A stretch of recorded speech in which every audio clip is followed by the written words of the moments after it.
Welcome to the Reset Mantra. I'm your host, Sabina Maharjan. This podcast aims to support your journey in resetting your mind, body, and soul by sharing insightful stories and conversations with experts and guests from diverse backgrounds.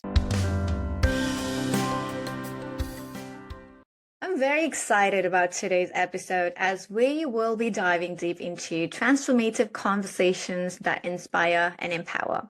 I'm thrilled to have Catherine Veronica with us. Catherine is a certified NLP practitioner, an intuitive empowerment and resilience coach dedicated to helping women break generational curses and turning trauma into triumph. Welcome to my podcast, Catherine. It's wonderful to have you here. I am so happy to be here. The pleasure's all mine. We were talking about this a little bit offline as well. Catherine, I'm really curious to know about your journey altogether. When did you start to notice your need to be an intuitive empowerment and resilience coach? And when did you get into this field? That's a great question. Thank you for asking. So I really have developed that title over time, and it has been in the making. I, since a young girl, have been very intuitive, and I happen to come from a family where my mother is very spiritual. And so I grew up with my mother calling my grandmother, analyzing dreams, reading tarot cards, all of those things. And my house was the one where my mom would come and take incense and, bathe us in sage because there was a full moon. And when I was younger, it was embarrassing. I was like, Mom, can we just be normal? But it really gave me an amazing spiritual foundation. When I was about 13 years old, probably, maybe around 13, I started doing readings for my friends using a 52 card deck. And they were actually pretty accurate, which was pretty cool, right? And as I developed my intuition, I started using regular tarot cards. And then I put that down for a while. And I recognized that there was something within me that I still yearned to heal, right? I recognized that there were certain family dynamics, certain family patterns, certain patterns within myself that I wanted to be aware of and shift and alter. Mm-hmm. And so I decided to go to college for psychology, and that was my major. And I loved it. The human mind is so fascinating. And the original plan was to be a traditional psychologist. And as I started studying and doing different internships, etc., I started to feel like this may not be the path for me, because at that time, there was not as much spirituality, intuition, meditation, health and nutrition integrated into psychology as there is now, right? We really have grown leaps and bounds over the years as a society when you really measure up to what we were up to, right? And what the conversations were years ago. And so at that time, what it felt like is that you either had to deal with talk therapy, right? Where you just constantly talking about your troubles, or you were handed a prescription. And for me, I just knew that there was something missing. There was that spirituality piece that was missing. And I wasn't really sure if the field was for me. And so I was a restaurant manager at the time. Actually, I was a waitress.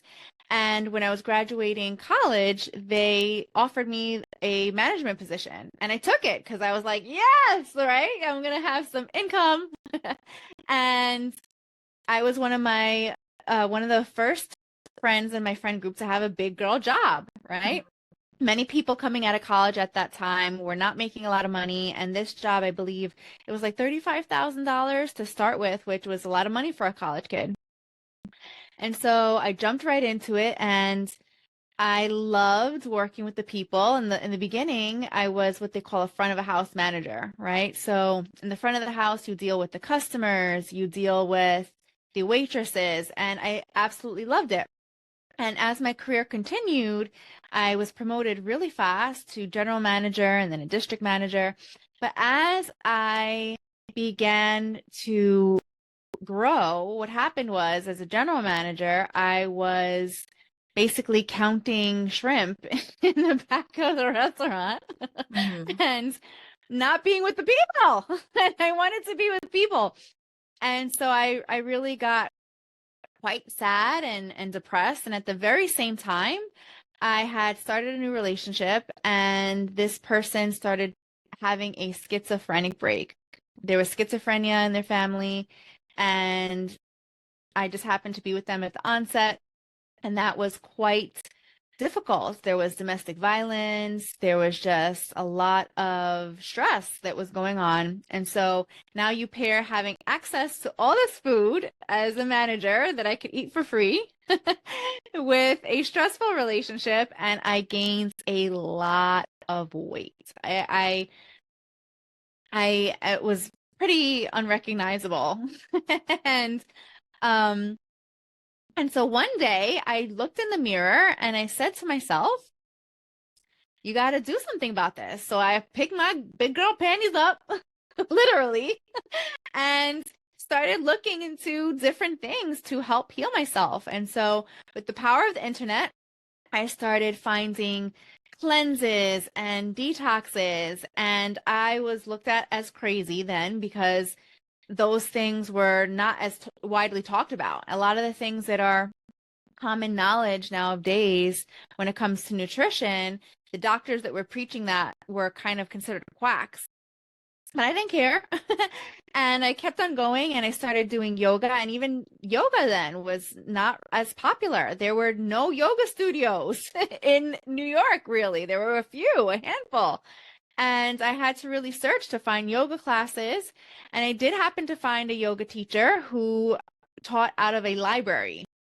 Mm. And that was my introduction to yoga. And I absolutely loved it. It really helped to bring me back to my body. And so, so I'm cleansing and I'm doing yoga and I'm doing all the things. And so then I find out that the restaurant that I'm working in is going to basically close down. And this is where I kind of elevated to a district manager, where I had to basically liquidate these three restaurants, combine them into one, right? And keep a team together to bounce from restaurant to restaurant as these three restaurants closed. And everyone basically knew that this place was closing. And I was telling her my conundrum, and she said, you know what? Take it into your yoga practice. And I said, okay, I'll do that. So I set my intention and I started doing my practice. And as we're going into Shavasana, I started thinking to myself, like, what do I love to do? What do I love to do? And as I'm laying there in Shavasana, I started thinking of the things I love to do. And I said, well, I really love yoga. I wish I could do yoga all day long. And then I thought to myself, wait, why can't I do yoga all day long? Right? And all of a sudden, I just popped up out of Shavasana because I got it. I got my answer. And my yoga teacher at the time, she just looked at me and she had this big smile on her face because she knew that I had figured out my answer. Mhm. And so at the end of the class, I said, I know I want to be a yoga teacher just like you. And so she helped me to find the Shivananda lineage of yoga. And when the restaurants closed, I packed up my bags and I moved to an ashram. And I became a yoga teacher and immersed myself in Ayurveda and yoga and meditation. And so I became a certified yoga teacher, a certified children's yoga teacher. I became certified in Ayurveda. And that's really where my career started, becoming a yoga teacher. And as I started doing that, I started collecting different modalities, Reiki, and then went into NLP and hypnotherapy. And eventually I found my way online, which is another piece of the story. Some traumas that I went through, but it was through those traumas that I was able to actually triumph and become an online coach. And here we are today. There's a lot to unpack. I'm taking a moment. Where should I start? There's a lot of questions that I have. I guess the first question, I want to acknowledge you for, having to go through a lot. And I know when someone goes through a difficult period in life, be it personal, professional, relationship, family, it's very hard, right? You find yourself in the times of dark and you see nothing but just problems, challenges. But to be able to get yourself out of that situation takes a lot of work. So I can completely understand how hard it is. And I also want to acknowledge you for having such an amazing life now. And you look so amazing. And also now helping people, women, make their life better. And I think that's amazing. Just wanted to take that moment to acknowledge you. And I know you talked about, yoga and meditation. I myself am a huge advocate of yoga and meditation. And just like you said, yoga is beyond the physical postures that we see online. It's beyond the glamour world that we see. Something that I've learned through my yoga and meditation journey is to look inwards and be really able to ask questions of what do I need at the moment, and be really self-aware, mindful, and just be aware of your thoughts and emotions and not be reactive. And when you just stay equanimous, those thoughts and emotions just pass by. And that's when you kind of have unlocked this door to the inner peace. You are an expert in helping women break generational curses. Tell us a little bit more about what does that mean, and how do you help someone identify a generational curse, and how can someone break one? Yeah, that's also another great question. Thank you for asking. So, a generational curse, that word is really meant to be provocative, right? And it speaks to what you were talking about before, about just really feeling like you're in a dark space. And a lot of women that I've worked with, they may think that, there's something wrong with me, or there's something wrong with my family, or, sometimes it is even somebody must have put something on me, right? And the truth is, a generational curse is really just a pattern. It's a pattern that we've picked up from our family, and we have these generational cycles that we continue and continue and continue until somebody is brave enough to be the cycle breaker. And it really just boils down to awareness, right? Because once you are aware of a pattern, then you can break that pattern and utilize it, right? You can utilize the pattern. And then once you do that, then you can actually create a new pattern, one that's much, much healthier than what you were dealing with before. And the truth is that we all have these patterns. Some patterns are serving us and some are not. And that's what my work is all about. Really identifying the patterns that no longer serve you, and then using that pattern to your advantage so that you can then create something healthy and new. And it's something that it takes a little bit of practice, right? But anybody can do it. Anybody can figure out what is driving them, right? And once you figure out what's driving you and you figure out the mentality behind it, that's sometimes very subconscious, right? Oftentimes it's subconscious. And it's kind of like, one of my favorite metaphors is that your mind is like a garden, right? And so you have all these thoughts growing all the time. Those are the flowers, the trees in this garden, right? But here's the thing. Some of those seeds that you planted are ones that you planted. That's what's growing in your garden. But some of these other seeds are seeds that other people have planted. Maybe it's your mom, maybe it's your dad, maybe it's your society, right? Maybe it's your culture. And those are the ones that you actually have to see. Do I want to have this in my garden? And if not, pull it, right? Pull those weeds, pull those things in the garden that you no longer want there. And that's a big part of my work. And really just creating the life that you want, creating the garden, the thought, the the lifestyle that you desire. And it's all possible. I think everything you said is just very thought-provoking, just like the term generational curse. I was thinking, oh my God, this looks really big. What does this mean? But I think what I heard is that those curses that we term them is really about those patterns that could be continued from our ancestors to our parents, and we've picked up from our childhood and from our surrounding potentially. And those are the thought patterns, behaviors that are no longer serving us. And as an adult, now we have the opportunity to really identify those. And, just like you said, our mind is a garden, and we go into the garden, we see beautiful flowers, we also see weeds. And so we pick those weeds and trash them so we can make our mind a beautiful, clean garden that fits the need of our purpose. I wanted to touch a little bit on sometimes when those things that we pick up from our ancestors, grandparents, parents, and from our surrounding as a child, somehow we tend to think that's our identity.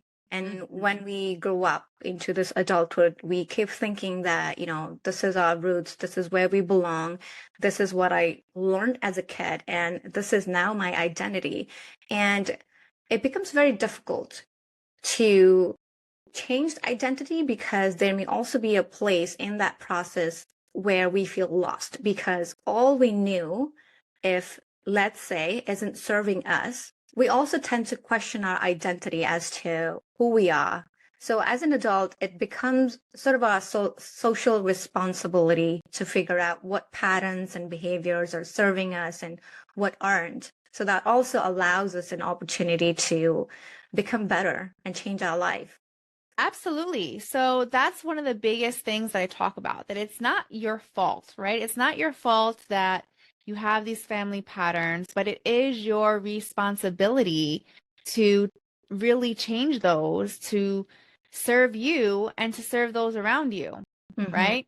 Yeah, there are definitely good things that we inherited from our, ancestors, parents, all the good things like kindness and forgiveness and being friendly and serving people. But I believe every people have certain behavior pattern which they need to let go at certain point in life and adopt new ones, right?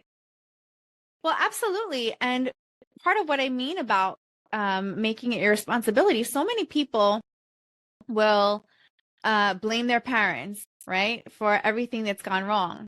And I feel that, yes, you can go ahead and blame them, right? But if you're going to blame them for everything that has gone wrong, you also want to blame them for everything that has gone right. Right? Because one of my favorite exercises to do is called the silver lining. And what that is you take whatever experience that you're having trouble with, right? That thing that your mother said when you were younger, that, the punishment that she gave you, the experience that you had with your father, with him maybe not being present, or, having some kind of maybe addiction or anger issue, whatever that is. You put that into a bubble, right? You write on a piece of paper, literally you draw a cloud in the center, you write out that experience. But then you really look at what has actually come out of that experience, right? So for instance, one of the things that has happened for me is I became extremely resourceful. My parents really struggled with money growing up, and that made me resourceful. I figured out how to get money. I've been working since a very, very young girl, and so I have a very strong work ethic, right? And I also am able to figure things out. And that really came from my parents being busy working, and because they divorced when I was younger and they were just trying to figure out, how to keep a roof over the head and those kinds of things, I was left to figure out some things on my own. And I'm so happy that that happened, right? Because that really influences who I am today and the path that I took. And even the experience that I just talked about, being a restaurant manager and gaining weight and all of those things, if I hadn't if I hadn't gone through that, I never would have found yoga. I never would have found nutrition. I never would have found this path, right? So that's how one really has to think. So if you can go do that and reframe all those things from childhood, then you can go ahead and blame your parents for everything that they did wrong in such a way where you realize that it wasn't happening to you, it was happening for you. That's one of my favorite sayings, right? Because it's true. Everything that we feel is a setback is actually a set up for us to learn, to grow, and to be better. Every trauma that we have had can be turned into a triumph, right? Where we take the people that we met, the resources that we've gained, all of those things, and we make something beautiful out of our lives. I really love how you said every setback is a setup for us. And also, based on what I heard, it sounds like when we look back our previous life, be it from childhood, past couple of years, or when we were teens, it also comes back to what perspective or what lens do we look at from, and what meaning do we give to each event. Maybe when our parents did certain things, they were only behaving what they know. And every parent, they want best for their kids. Everybody is trying to do what they know the best, and are very intentional about doing the best they can. But perhaps the meaning that we give to those incidents might be not so positive. So it also comes down to the meaning that we associate to a specific event and how do we interpret that. And I love all the success stories that you shared. So thank you so much for doing that. Often in life, I think people have their own narrative about what their life is. And it's very hard to shift that towards a positive. It's our life story. We can make it a positive, glorified story, or we can make it a very sad and negative story. So it's up to us. So I think that's great that you provided fresh perspective to how to look at past and turn those disappointments into victories, turn trauma into triumphs. That was brilliant. Absolutely. And another exercise that I love to do storyboarding, right? Because just as you said, we have these experiences over time that basically shaped us. So if you look at the history of psychology, no matter what modality you look at, no matter whether it's Freud or Jung or whoever else, they always talk about how your identity is created in childhood, and it is. And what happens is that in childhood, these experiences happen to you, and then you make a decision, right? You say, I am this, my family is that, right? And that's how you start to see the world. It shapes the way based on the way the world occurs for you. And so here we are living as adults from a perspective of a young kid, right? So you're living as a 30-year-old, 40-year-old, still looking from that 5-year-old perspective. So it's really helpful to go back and do some storyboarding and really look at the different events in your life, right? And see how they have basically shaped you and see where they've come from. And then you can also go back and do storyboarding from your parents, right? We don't always know all the details, but you can start to pick up on the clues. So for instance, in my family, when I did some storyboarding with my mom's life and my father's life, my mother, she grew up in Dominican Republic, and she grew up in a time of turmoil in that country. And, her father, he definitely had some anger issues, right? And that affected the way that she parented, right? Mm-hmm. And for my father as well, my grandmother definitely had some anger issues, and that affects the way that he parents, right? So when you look back at the events that they have had in their lives, then you can look at them with compassion, right? And then you can also understand, okay, well, that's what makes them who they are, right? And then you can see how they parented you and see, okay, and the way they parented me, that makes me the way that I am, right? And then you can really use those powerful words, I am, right? Because a person, one of their strongest desires is to stay congruent with their identity. So anytime we say that I am something, we want to stay congruent with that, right? So if you say I am a procrastinator, or I am, a vegetarian, I am a gym rat, whatever it is, you try your best to stay consistent with that. So once you look at all the I ams that you've created in your life, right?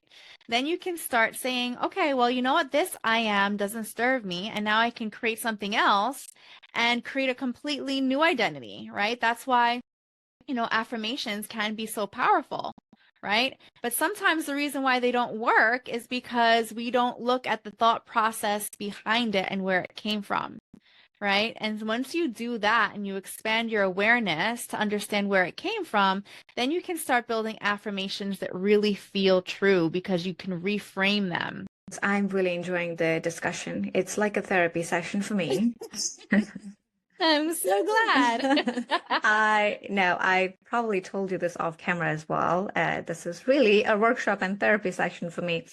When you say storyboarding, so is it something that, so I journal, I love to journal, and I just love to do all form of journals, such as download of thoughts and, just jot down everything and then go back and see what I was thinking, what my thought patterns were, what kind of emotions I was having, and go back and see, okay, this wasn't the right way to think about this. Then I just become myself help guru at that point. What I wanted to understand is there a correct way of storyboarding, or can someone grab a piece of pen and paper and just do it on their own, or are there specific instructions as to where to start and when to stop? There is no wrong way to storyboard. However, it depends on what you're looking at, right? So, if we're going to do parents and those kinds of generational curses in general, you want to really just start with yourself and think about the different big events that happened in your life, right? And you can do it in any way. You can, just do it with bullet points, or you can draw out little boxes and, put words in there that represented, like, parents' divorce, the time in, the fifth grade I got made fun of, my graduation where my mom said this to me, right?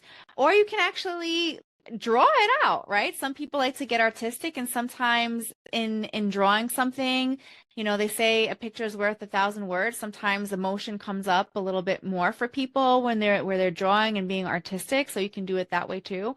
So there's no wrong way. And I mean, I do recommend when you're looking at generational patterns to really just start there, right? Start where you can remember your first memories, and then you just progress until modern day. And then once you've done that, then you can do the same thing for your parents, right?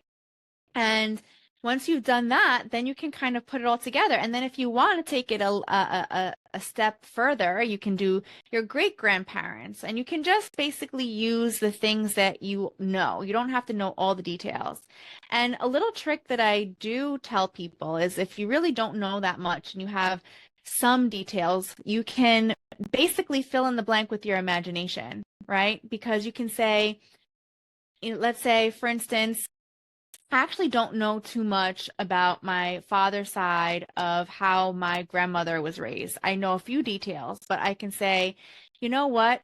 I can imagine what it's like to be in a household with that many siblings, that many sisters. I can imagine what it was like to grow up in a situation where you didn't have any food. I remember they told one story about how there was crackers that were being broken up over a pot of soup, and it was the only pot of soup that they had, but I think there was like some bugs in the crackers, and they had to throw out the pot of soup, and how devastating it was for them, right? So just from that story, I can imagine that they were very hardworking and didn't have money, right? So you can kind of fill those things in. Even though my parents didn't say, my father never told me, it was extremely hard for your grandmother and she had to share all this stuff with with her sisters, right? I can imagine that's what it was like, and I can write out those details so that you can start really putting yourself in the place of your grandmother and your father and really understanding that they had issues just like we have issues, right? There's always going to be something, always. No matter how great your childhood is, there's always going to be that moment where somebody got angry or somebody got sad or somebody wasn't there for you the way that you wanted it to be. That's just life. That's who we are. Yes, absolutely. And it's about like you said, there's always going to be something. No one's perfect, and this isn't about being perfect. It's about looking things as they are, drawing compassion and having empathy, and making sure that we're not turning those past events into something that's hurting us or not serving us now. Not being bitter, but being very positive and seeing it from a greater lens and greater perspective for your all own well-being, right? What I wanted to ask you, so since we're talking about, our parents and ancestors and grandparents, something that I came across a couple of weeks ago, I was reading something about healing, and healing could be any kind of healing. But in general, I read that when we heal ourselves, we heal different parts of our ancestors, or could be our parents and ancestors who may or may not be alive as well. And I wanted to understand from your perspective, what do you think it means? And how can, let's say, if I'm healing myself and I feel so much better about my life and me at this point in time in life, do you think I'm healing my ancestors, especially a specific habit and pattern that I experienced in my generations is we're very reactive, just like any human being. So I think, let's say if I've healed a part of me that where I am no longer reactive to many things that I used to be reactive to, would I have then healed my ancestors? What do you think? Yes, absolutely. So when you're turning your wounds into wisdom and your pain into power, that's all energetic, right? So everything is energy. Everything is energy. And I work with a lot of energy clearings and healings. And everything that shows up in your life, whether it's a physical symptom, whether it's a financial symptom, whether it's a relationship symptom, it all has an energetic beginning, right? It all starts from our emotions. Emotions are energy in motion, emotion, right? And so when you're healing that energy, that vibration, it transcends the present moment, right? And so if you can think of it this way, when you're healing, right? You're healing your thoughts and your patterns. You are absolutely 100% healing the future, right? Because you are no longer passing down the habits and the patterns that don't serve you, right? So if you learn to respond instead of react, therefore you're teaching those people around you, right? Your whatever they may be, your children, your nieces, your siblings, you're teaching them a new way of being. And so then future generations will come into your family and your environment now being able to see that. Now they have a choice to now really implement that in their lives, how to respond instead of react. So if you can do that forwards, you can also do that backwards, right? It's also very similar to, let's say, people like to say there's certain things like unfinished business, right? Or people will talk about in relationships, I need to get closure, right? When you are healing a pattern that's existed in your family for a very long time, it's like you're giving that pattern a closure, right? So in that way, you are healing your past, right? You're having that triumph over all the obstacles that your family in the past has had. You really brought it to a completion. So therefore, you're healing your past as well as your future. That when someone's able to break that generational pattern or certain behavior, how can one ensure that they stay in that consistent flow with that same positive intention and alignment with their positive emotion and not go back to their older version? What would you say to someone in that state of life? Well, you know what? Healing is not linear, and there are going to be some times that you may go back, right? And that's okay. But it's how long that you stay there, right? So once your mind is expanded, you truly can never go back to the way that you were, Mm. right? So it's never that you truly go back, all right? You now have an awareness, and maybe you may have some behaviors or some habits that are not in alignment with your new thinking, but that enables you then to make a different choice and try to get back on track. And that's Mm. all anything ever is, right? It's like, going to the gym, right? You have to build that muscle. You have to go to the gym, but you're not going to go to the gym every single day, 24 hours a day, right? For the rest of your life, right? There's going to be sometimes where you're in the gym for 3 hours, 2 hours, 1 hour. There's going to be weeks that you take off and go to vacation and do, walk in nature instead of going to the gym, right? And that's really what it's like to heal a generational pattern or a generational curse, Mm. right? There's going to be things that come up for you, and it's about making the next best choice, right? Sometimes you may slip, you may get angry, you may be reactive, but then from there you say, what's the next best thing that I can do? Is there something that I have to clean up? Is there something that I have to apologize? Is there something that I have to look deeper into? Is there another habit that I have to create? And then you just move forward from there, right? We're always in a state of progress. And that's what you want to really focus on, that you are in a place of progress, and it doesn't have to be perfection because nobody's perfect. Absolutely. I can totally resonate with what you said, that healing isn't linear. And although we may be in this healing journey and we have considered ourselves healed, there may still be some parts within us that perhaps will never be healed. But it's all about being aware and being loving to ourselves in those times when we tend to repeat those old patterns, and all about having self-compassion to yourself, but sticking to that path of progress and continuing to be this new version of you and be in this path of healing. I think I could probably go on, and we talked about this off camera as well. We can probably, continue for the rest of the day with this topic because it is just so impactful, and I get goosebumps and very happy when I talk about these things because I think it's very important. First, personally, to me, it's a passion. It's a subject of passion for me, and at the same time, I think the world needs more of this kind of conversations where people can heal. A lot of people aren't perhaps able to ask these questions and don't know what to even ask, but remain in that state of pain and disappointment and continue to suffer. So I think conversations like this can really help people out in those difficult times. If someone were to take away one piece of advice or lesson or one thing out of this whole conversation that we had today, what would that be? That would be another one of my favorite sayings is that you are both a masterpiece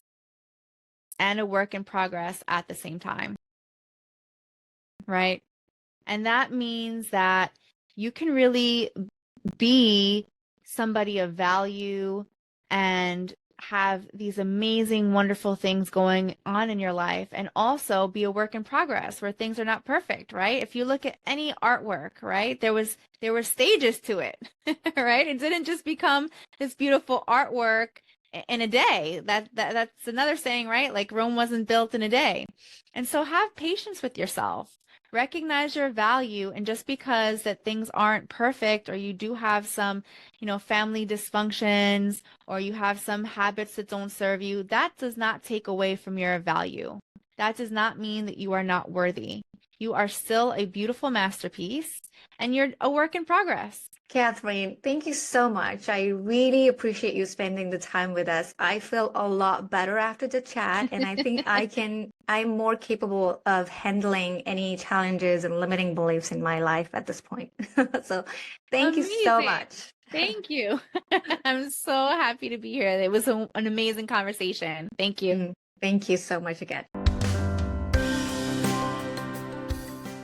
Thank you for joining me this week on the Reset Mantra. I am Sabina Maharjan. Join me again next week, and in the meantime, please subscribe and leave me a review. If you have someone who you think will be great on the show, please get in touch and find me and the podcast on Instagram at I am Sabina Maharjan and at the Reset Mantra.